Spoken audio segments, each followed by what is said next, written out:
Welcome, everyone, to the Real News Network podcast. My name is Maximillian Alvarez. I'm the editor-in-chief here at The Real News.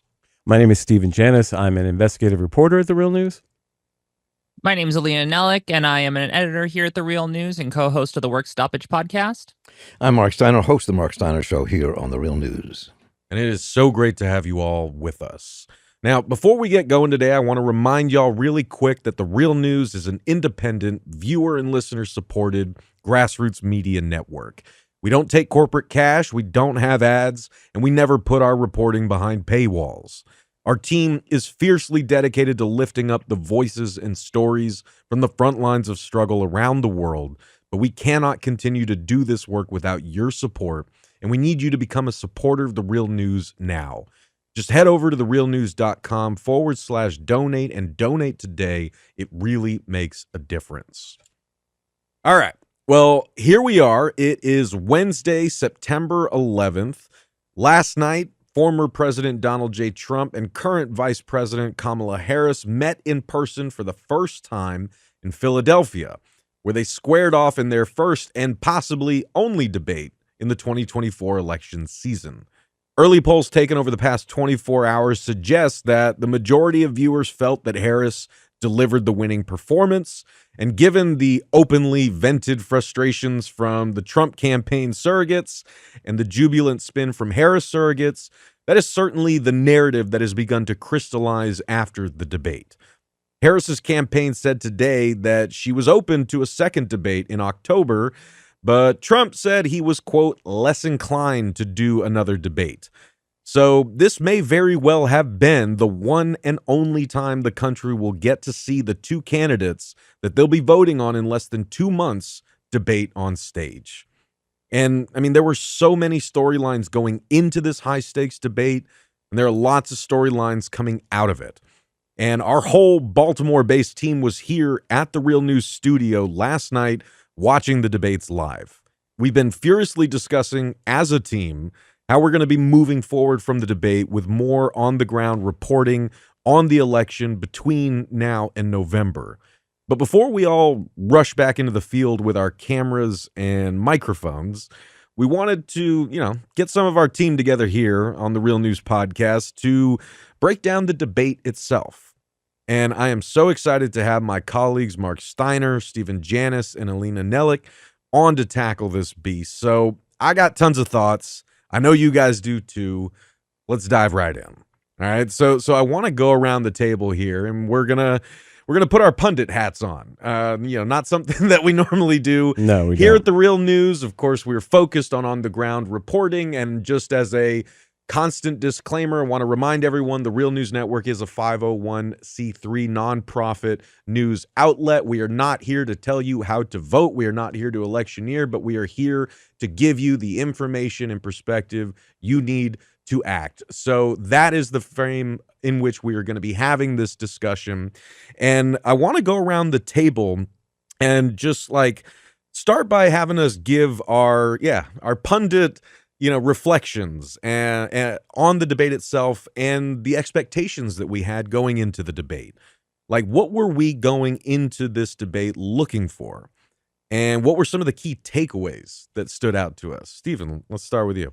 Well, I think everyone went into this debate wondering if Kamala Harris could perform in a national forum like that against Trump and distinguish herself to the point where she could actually move the needle a bit. I do think that was what people were looking for, and I do think she delivered on that. Clearly, by all accounts, by the snap polls, by the punditry that we listened to, she won that debate decidedly on that. But I think what's going to be the interesting question going forward, will that actually matter? And if it doesn't matter, what does it say about the dynamics of this election? Because in some ways, when you watched it, it was like watching two sort of different realities never intersect.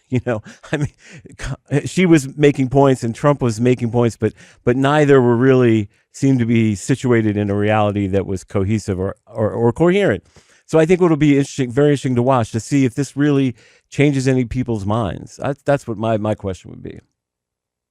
Yeah, I think that's pretty correct, Stephen, with at least what most people were expecting. I know that some people, maybe more on the left, were watching to kind of see what the expectations were going to be surrounding the responses from the more liberal side of the, electorate, and just see the way in which things were going, and also to what extent Kamala was really going to keep moving right. Because what we did see was lots of, war hawk talk and, anti-immigrant sentiment. And so I guess we were kind of expecting that, but we definitely got plenty of it. Not only, from Trump, which we definitely expected, but we also got plenty of that from Kamala. Well, I mean, I think that she came in strategically equipped. She was talking to the undecided. She was talking to the middle of the road. She was there to make Trump look like a fool and lace it with a little bit of policy. But really, I think strategically, having lived through a lot of politics and run a bunch of campaigns as well, when you're prepping somebody for a debate, you focus on what the weak point of the opposition is, and you go after it. And that's what they did. She was there to make him look stupid and not prepared and unpresidential, and that's what she did. Well, and like to take a step back even further, right? Like going into the debate, right? This was something that we discussed a lot here at the Real News Network. Stephen, you and Taya Graham were at the RNC in July, right? And we were talking about just how much the political scene has changed since you guys were in Milwaukee like less than 2 months ago. Yeah. And let's think about what you guys were going into. We had a plan.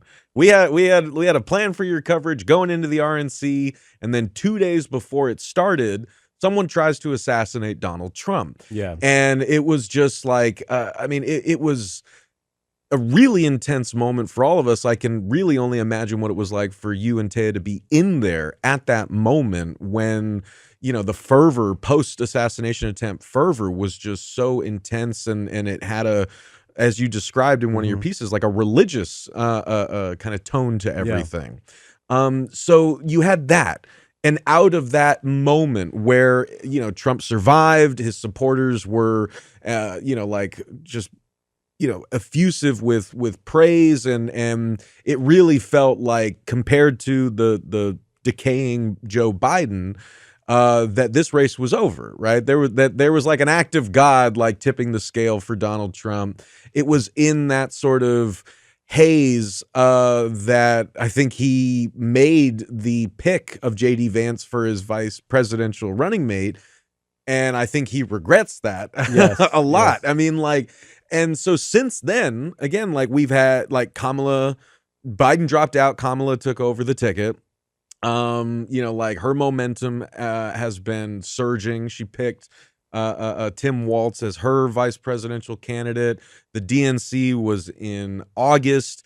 Democrats had somehow, in the span of a month, managed to retake the momentum that felt so unshakably in the control of Trump and the Republicans. I think one of the things that, watching the convention up close, is that Trump, his dramatic hold on our attention depended a lot upon Joe Biden and Joe Biden's inability to offer anything appealing or any sort of visual contrast or even ideological contrast, because Biden was not a very good communicator at this point, or ever really was.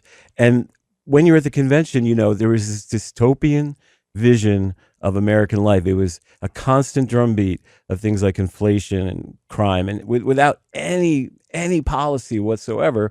And I think the Trump campaign had based its entire strategy on the aesthetics of Trump somehow being stronger, invoking fear, and then having this very sort of, let's see, I don't want to use the word feeble, but that's kind of what feeble old man.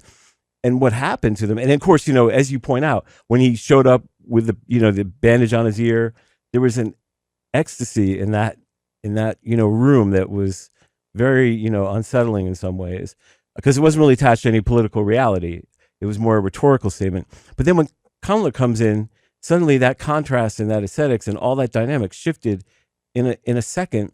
And suddenly, as we could see last night and playing this out last night, Trump looked old, mean, bitter, and somehow disconnected from reality. So that's a really good point, Max. Well, and it's just I just wanted to again like remind folks like about how much has actually shifted since the last debate, Mm-hmm. right? I mean, like because Oh my God. there's a constant knee jerk assumption that we all make and that people we know make, which is that the debates don't matter. Like, people who support Trump are going to keep supporting Trump. People who support Biden are going to keep supporting Biden. Then the debate at the beginning of this summer happens, and the result is Biden drops out of the race.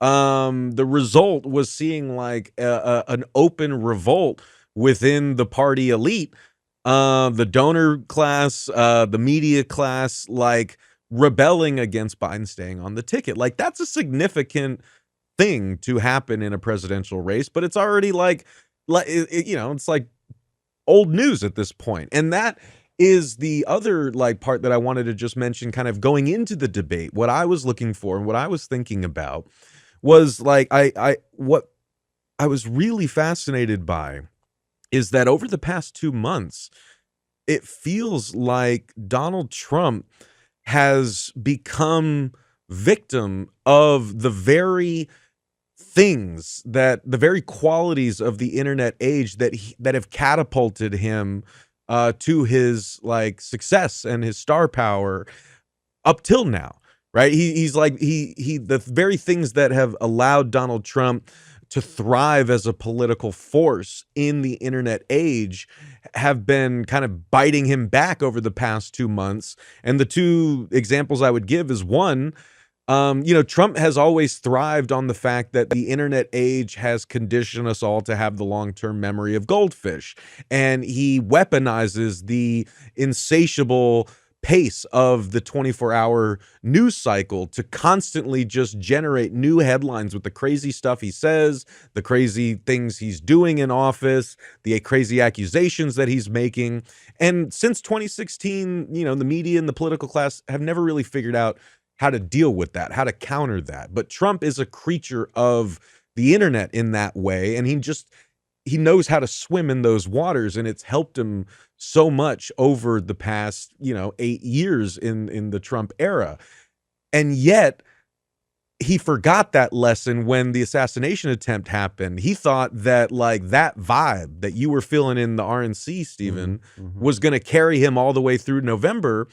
And something as consequential and historic as an attempted assassination on a former president, current presidential candidate, that shit got memory hold in a month. Less than that. Like people forgot. People stopped caring. And Trump doesn't know what to do with that. But so he's like a victim of the thing that made him a success in the same way that Trump as the internet troll, as we all know how great and adept he is at the art of trolling, he picked J.D. Vance as his vice presidential ticket, and then the internet just had a field day with that. And they've been trolling him left and right and ridiculing Trump, Vance, and Democrats have pounced on the sort of these guys are weird messaging and stoking the internet meme machine that has been attacking Trump and the Republicans. I don't think Trump knows what to do with that quite yet, because he spent the whole of August complaining about how Biden should have to get back on the ticket because he was an easy opponent, right? And so going into this debate, I was like, how is Trump going to attack? Because I think he's got a lot of pent-up rage and aggression, of course, but like he's also shown a lot of vulnerabilities in the past 2 months.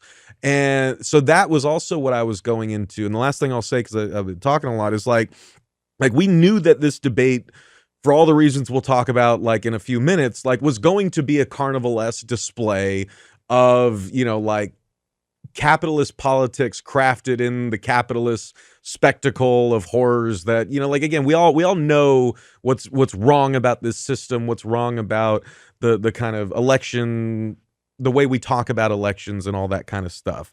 So we knew it was going to be a carnivalesque display, but that doesn't mean it wasn't going to be a consequential one, right? Just like the last debate, this debate could have had and may still have like real ramifications for the shape of this election and like the fate of the country that hangs in the balance. And so I want to kind of like pick up on that and ask if we could focus in a little more on the debate itself and our impressions of how Trump and Harris kind of handled themselves with all of that kind of leading up into the debate itself.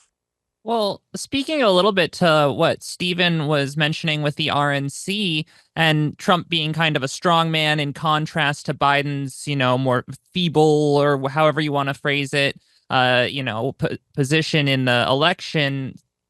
I think that what we saw in the debate was Kamala trying to take that strong person narrative and use it against Trump in that same way. Because, I believe at one point she even called him weak on things.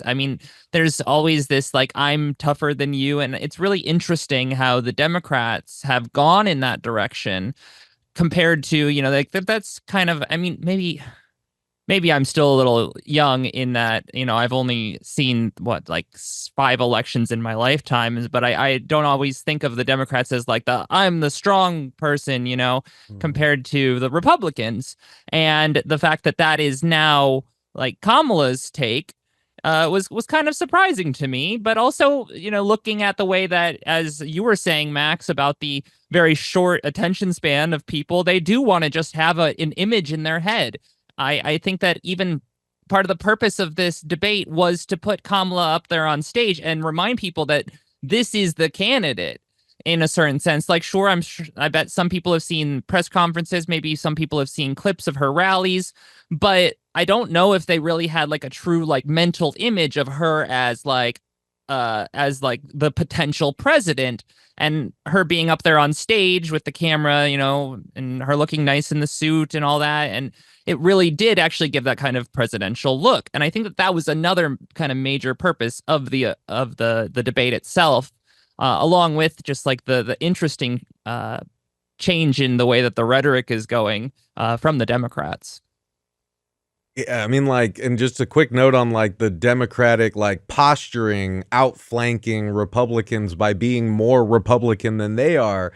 Like, it's been a kind of back and forth thing, but like, yeah, it was really in the early 90s when the new Democrats with Clinton, like after getting their asses whooped by Reagan and Bush, like Democrats were really soul searching. And the answer they came up for was like, let's outright the right and be tough on crime, right? And let's kind of take the gun out of their hands because they're always calling us weak. They're in yada, yada, yada. And so for my lifetime, it's been a kind of back and forth between trying to like position themselves as the more compassionate, side, the more progressive side, while at the same time, as Alina was saying, like I've witnessed at first as a conservative, who grew up in the first 20 years of my life, and now as the lefty nut job you see before you, right? I've seen like the ways that Democrats have jockeyed for position to establish themselves as the stronger, no BS, tough on crime. Like the party that could simultaneously say we are the compassionate party that wants to have the most lethal fighting force on the face of the planet kind of thing, right? And so it was just really arresting to me to watch on the debate stage, like all of that political maneuvering, all of the policy decisions, all of the messaging campaigns that have had real harsh, real world impacts for working people culminate in like the thing that Democrats wanted to get out of that, which was taking out of a Republican candidate's hand the ability to say, well, you guys are soft on the border. You guys are soft on, Gaza. And Kamala could say, no, we're not. I love Israel more than you. We're stronger on the border than you. My husband and I, or my running mate and I, are gun owners. And then that's it. Like, is that what it was all leading to? Just like that rhetorical, nope, you can't get us there, so we win kind of thing? I think that what you said is true. I think it's also more complex than that. I think that because being someone who's a deep believer in dialectics, there's an intertwining of things here. And so, first of all, take into account that we're living in an America at this moment where a black woman, a black Asian woman, is running neck and neck, if not a little bit in front, to be president of the United States in a country with a deep racist past. People don't. We might live on politics and the intricacies of that. Most people don't. People look at this very symbolically. They look at it as, look where we've come, look what's happened. I mean, think about our country historically. We had a civil war. We had a Reconstruction that destroyed everything they fought for in the Civil War and began lynching of black people and disenfranchising black folks in the South. And after Reconstruction, we had the Civil Rights Movement and all the pushback from the right and the right and a large part of the white world against everything we fought for in civil rights. And I say we because that was me. And now you're seeing this complexity up there. When Kamala Harris is up there, she was, and I'm not talking politics at the moment. I'm just talking about what people take in. Here was this woman standing solid, strong, taking on this big white fat buffoon. And she wiped the floor with him. And so yes, I mean, that has something to do with with the complexity of how you appeal to people in America. So why did Teddy Roosevelt win? Because he came off as a badass. I'm a bull moose. We're not going to take anything from anybody. That's why he won. That's not all of America, but that's part of America. You know, obviously Harris was much more competent, right, than Trump as a debater. Oh, absolutely. Okay, Yeah. right. And so it's been a mystery to me the past 4 years because as leftists or people who are lean left, we've seen a lot of progressive legislation. We've seen a lot of progressive ideas actually become reality under the Biden administration, but it hasn't affected the electorate at all. And that's kind of what I'm wondering about the debate. You know, obviously Harris was more competent, did a better job, but will it change people's minds in the sense that they seem inured to any sort of policy? Like, you know, the Infrastructure Act, you know, the CHIPS Act, all these things have been implemented in a much less neoliberal way and more, well, some of them are market-based, but some of them like the Infrastructure Act or the, Inflation Reduction Act are much more traditional leftist, progressive, let's say. But it doesn't really, and Mark, I don't know, or Max or anyone can weigh in on this. It doesn't seem to connect with people. Everyone thinks everything is miserable and Biden's done a horrible job in the economy. And yet what we would want as progressives to see happen. And even we don't like it. So, I mean, it just makes me wonder whether the debate matters in that sense. Well, and I think it's a great question, right? I mean, and it does speak to the spectacle of the debate itself. Mm-hmm. And I think this partially answers the question, right? I mean, but it's something we talked about after the RNC and the DNC, right? These are spectacles manufactured for the camera. They are politics made symbol, at its highest point. It's politics made for the camera. And the same is true for the debate stage. Mark, you mentioned the image, the symbolism, and the impact that has on people. Let's not forget that television, the first televised debate, swung that presidential election away from Nixon towards Kennedy. Nixon looked sweaty. I did watch it. But that so was he can the narrative, testify, right? I mean, Nixon was not ready to be on TV and glow and shine through the way that Kennedy did, and that had a major impact. And so I mentioned that just to mention that, in terms of stage managing the spectacle and the symbolic value that people project onto that and that's projected back at us, is almost its own thing. Max, divorced let me just say from one policy. thing. Just one thing, and I'll go right to Mark. Mark, I'm sorry. But Mark, you can answer this. Oh, I'm sorry. Oh my God. But just quickly, I want to throw this question out. Nixon got in trouble for being a little sweaty, and yet Trump was insane. So why does that? It's a different era. Oh yeah, our country's gone. Sorry, I just wanted to ask that question. I apologize. Oh no, we got decades of insanity that have compounded from that moment on. So it's but yeah, I mean, but Trump still, again, he's able to. He's a product of that same lineage that itself has gone through decades of evolution with the transition to 24-hour news cycle, cable TV, reality TV, streaming, the internet. So I think you can connect a through line to Donald Trump today to Nixon, 60 years ago. But I think that the media environment, our expectations, the ways that politicians have played to the debate and to the television, and the ways that that has like shaped the very politics that our two-party system like bases itself around. Like there's a whole, don't worry, we can have a whole long discussion about that.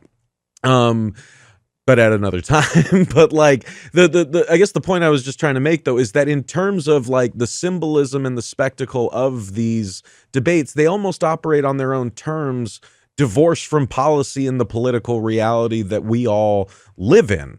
There is some semblance of a connection, but it's almost like a production that we have to analyze on its own terms. And I wanted us to just kind of hover there for a second, because on the terms of the debate that we all watched, I think like to extract some of the kind of key points that we've offered here, Kamala Harris like went in prepared. Like Marc said, she had a key objective there, which it seemed apparent to us that she achieved.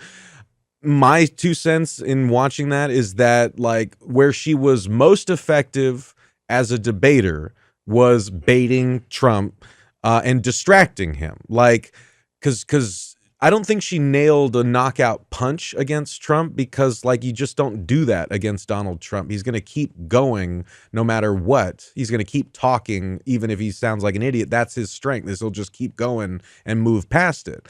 But what she managed to do with all of these traps that she laid, calling him weak, like Alina said, like, you know, mentioning his crowd sizes, you know, like mentioning people in his own party who have like called him out as a failure, mentioning world leaders around the country who think he's a disgrace, right?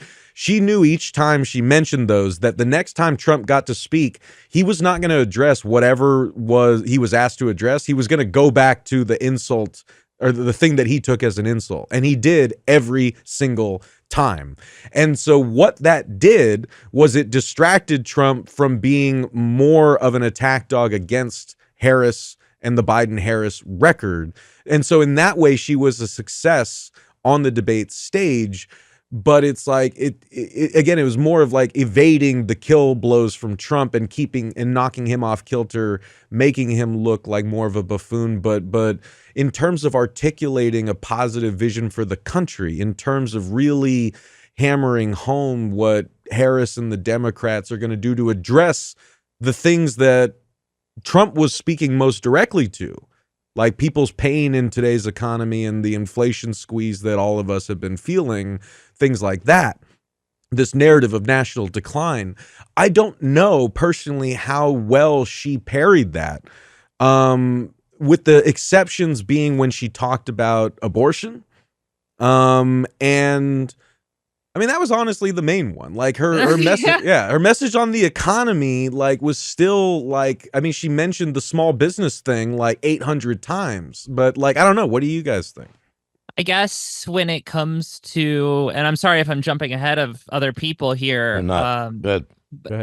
I was just thinking about like the kind of spectacle nature that you're talking about, and how it was kind of like a question is like, how can Trump be so like divorced from reality? Not to give Kamala way too much credit, but she's at least a little bit more grounded than Trump. You think you look at what is happening on the internet today, it's just loads of memes. It's whether it's be the silly or the ridiculous dog pet eating story, or the one where Trump's like, Kamala is letting trans people get gender affirming care in prison, which is fine and good if it was real. And that's why some of the memes are out there being like, wow, so trans people are now trying to go to prison to get these things that were promised to them by Donald Trump. And I mean, like, I think some of those memes are a little distasteful because but for a couple of reasons, but I do think that the fact that the memes are going around like that is emblematic of what this whole thing is really about. I mean, I think we have most people in America, most people, period, everywhere on the planet, are not into the intricacies of policy. They're just not into the intricacies of policy at all. That's not their lives. I mean, they know what they believe, what they think is right and wrong.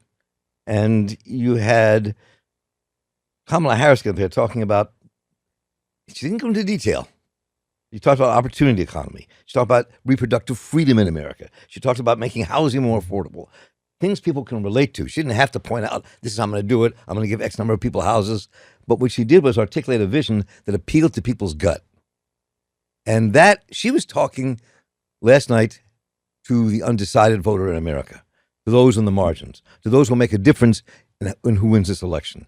So it was my take on this, on what happened last night. It was a very savvy, strategic move on the part of the Democrats and Kamala Harris, the way they handled the debate. And she came off tough as nails. And we're in a world now where, look, a tough black woman, I know she's black and Asian, but a tough black woman in America was an anathema to this country. It's not the same anymore in terms of the visceral reaction people have, because America's changed. It is changing, not changed. It's changing. And I think and so the old white way is not the only way in America that people look at. And I think that she played into all that. And I think that she, if there was a real left alternative in America, it'd be different. There isn't. Most of the left alternative is either inside the Democratic Party, inside the burgeoning labor union movements. They're not in any coalesced group. Mm-hmm. We don't have an NDP like Canada has. So I think people saw in her somebody who was fighting for them, right, and not for the corporate interests. But I mean, to your point, viscerally speaking. To your point, Mark, I mean, the left has been very harsh on Biden and, a lot of the programs that have been passed. I mean, we're not cohesive because we don't really seem to fixate on execution and competence. And that's the thing. I mean, she was much better, obviously a masterful debater compared to Trump, but I just wonder if 3 or 4 days down the road now, and the polls are still the same, what do we conclude from that? Like, where are we? Is it because the left isn't embracing, this candidacy, or is it something else, We're a divided nation. We are a deeply divided nation. Since the civil rights movement, the anti-war movement, and the organizing that happened in the 60s politically and with unions, there was this right-wing surge, and they're a powerful force. Well, I want to round us out by sort of talking about that, right? Like, how much do we think this debate is going to matter in the election? And let's also throw our pundit hats off for a second and put our reporter hats back on. Given the work that we do every week, police accountability report, work stoppage, working people, the Marc Steiner show, right?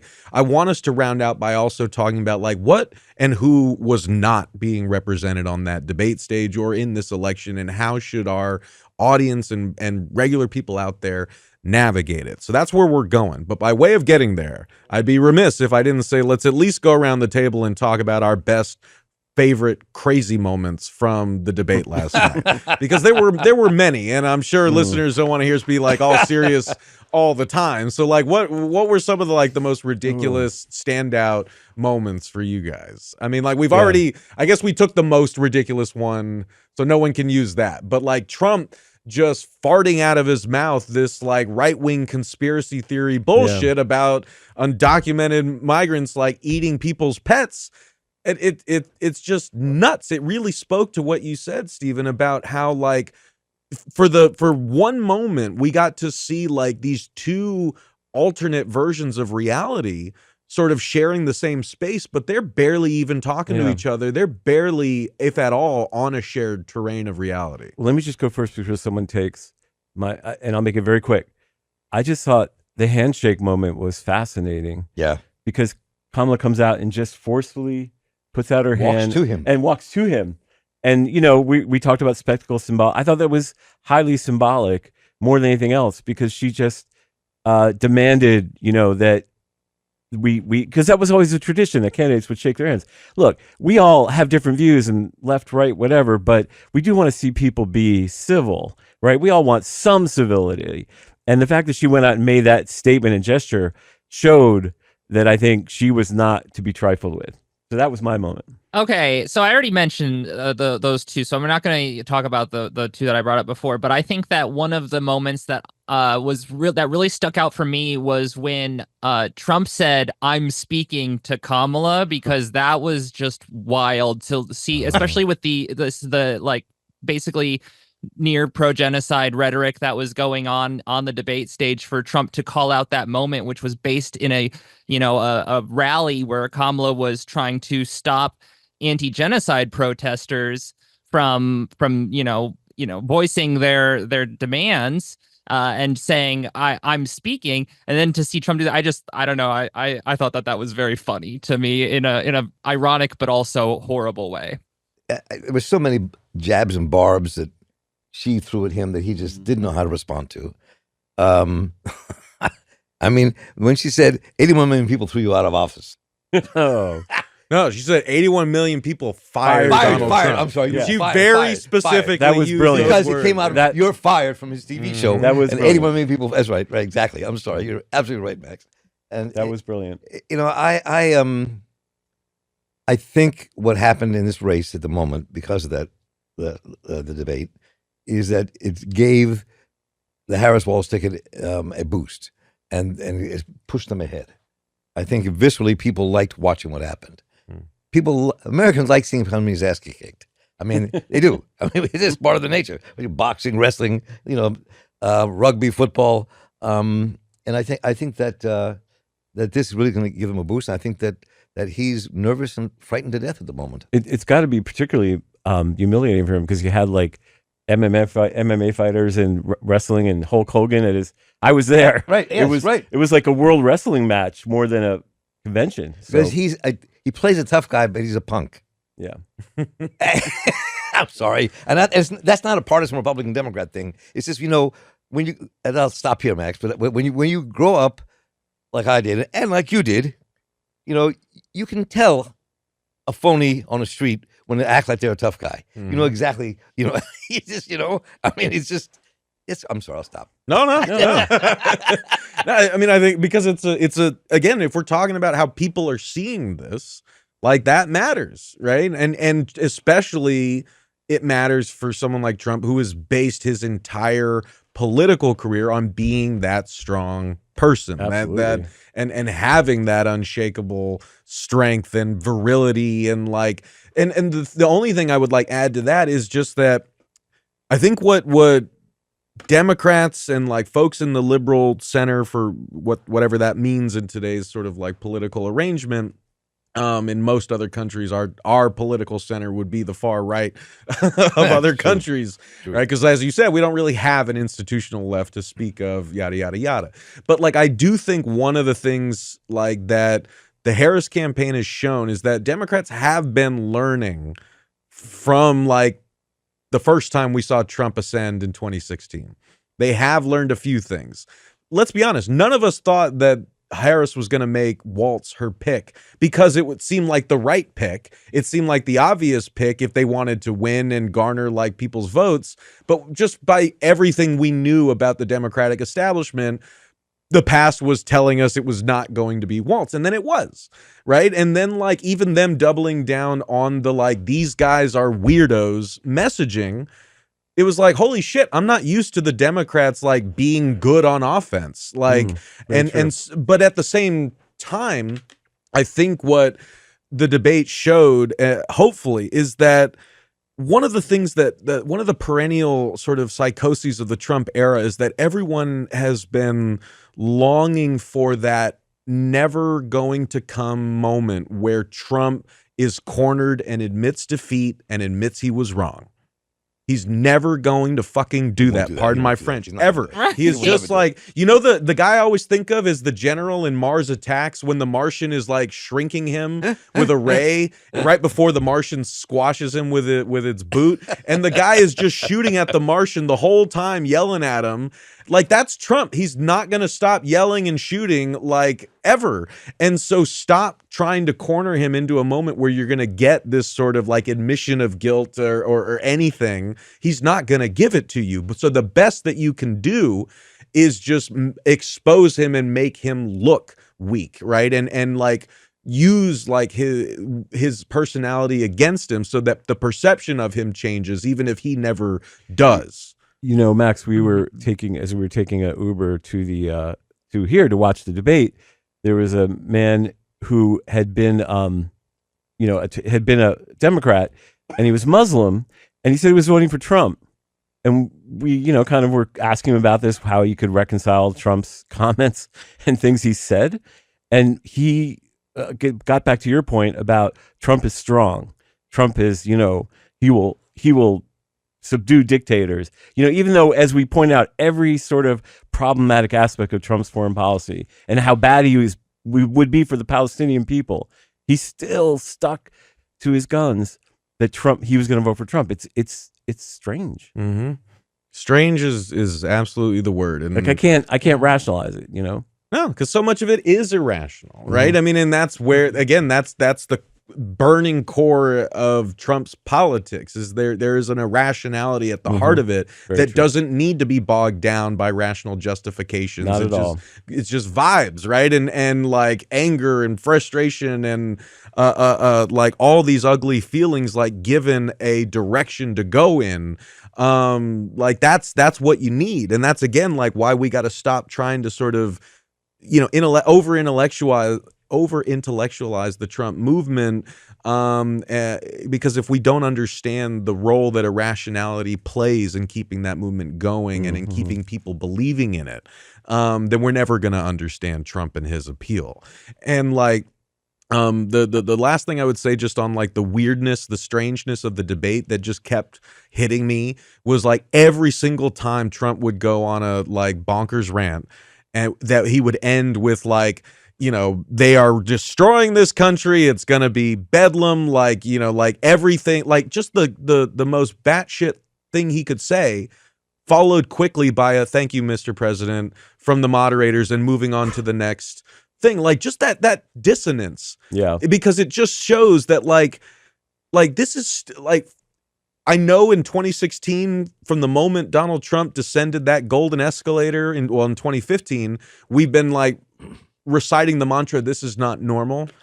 It fucking isn't, but like it's become our normal. But like when I see stuff like that, it's just these sort of like little hints that like, man, this is just a, ridiculous and dangerous and frightening political reality that is being treated with like the gloves of political normalcy. I think you should get the moderators this one were a little bit better than the previous. They were. debate. They absolutely were. Yeah. But you're right. It's become normalized, and we cover it like that. So. Right. Well, and I was going to say, if we could, to get to the reporting part that you had mentioned a little bit ago before we wrap up here, I did want to mention you mentioned the wildness and the contradictions. I think that looking at like the Kamala mentioning the existential crisis of climate change, and then being like, I'm absolutely against a fracking ban. We produced more oil, and all of these things that are horrible for the environment, but then somehow still claiming to be so pro-environmental is, I think, one of the things that stands out in regards to that aspect of the debate to me, specifically as someone who is younger and cares really a lot about the planet being burned to death. Yep. Yeah. Well, let's kind of end on that, because like in a way this is fitting, right? Yeah. Because again, we don't do punditry all the time here, right? I mean, we wanted to like give our reflections on the debate, but our bread and butter, what we've been doing before this, what we're going to be doing after this, as you guys listening know, is we're going to get out there and report. We want to tell your stories. We want to see how this stuff is impacting you and your communities. We want to talk to the folks who are fighting back against, right, this right-wing demagoguery, against this like bipartisan consensus on doubling down on like anti-immigrant sentiment, pro-genocide, like support for Israel's war on Gaza. Like, we want to go to the front lines of struggle where these things are not just talking points, but they are people's lives and lived realities. And so that in a way is like, that's what we're going to be covering like throughout the rest of this election season and beyond. So it's like this podcast is like the breather between. But I do want to like maybe just end on that point, like Alina was saying, is like, what from our reporting past and future, like, do we really want to emphasize for folks like that was not being addressed on the debate stage, or that is not going to be impacted by this current election, or like what either of these two candidates are saying? I guess just like any thoughts we wanted to share on stories we really want folks to focus on, or like just sort of like reflections that we want to leave people with before we ourselves head back out into the field to do our reporting. If Harris wins, we have a lot of work to do, different kind of work. And that is to talk more about the union organizing going on, people rising up from the bottom and fighting. It means taking on the right wing in this country and what they could do to America. It means fighting for justice, Israel, Gaza. I mean, there are things we have to really put out there that have to push the envelope and push the discussion. Yeah.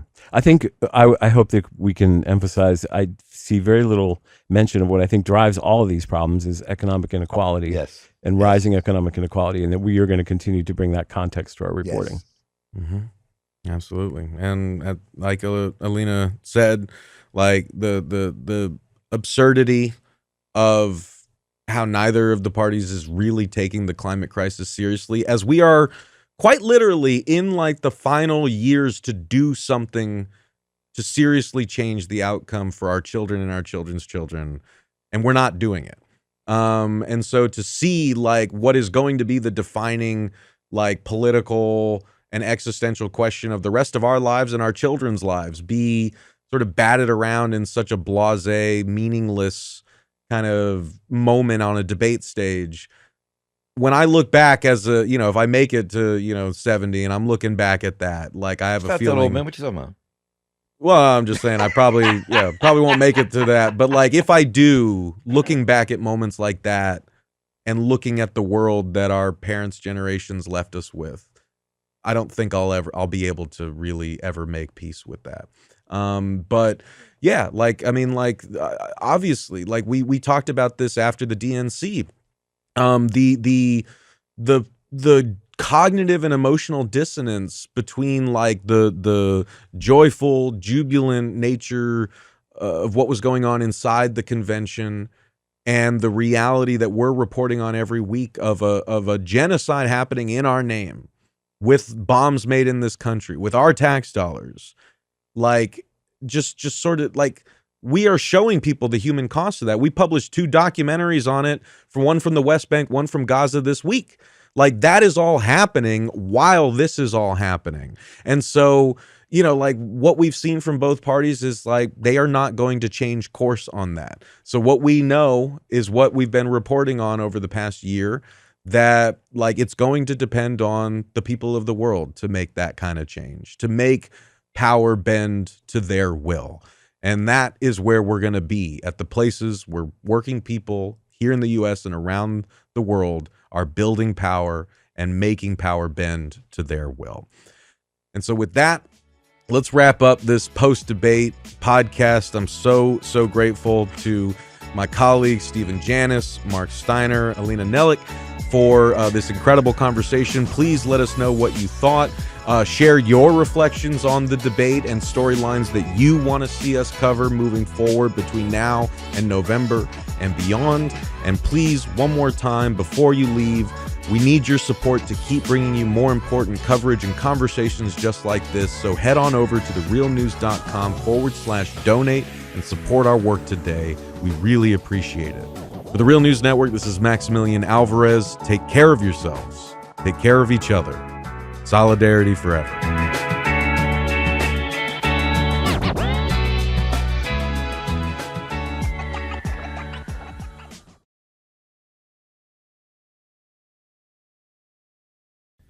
Thank you so much for watching The Real News Network, where we lift up the voices, stories, and struggles that you care about most. And we need your help to keep doing this work. So please, tap your screen now, subscribe, and donate to The Real News Network. Solidarity forever.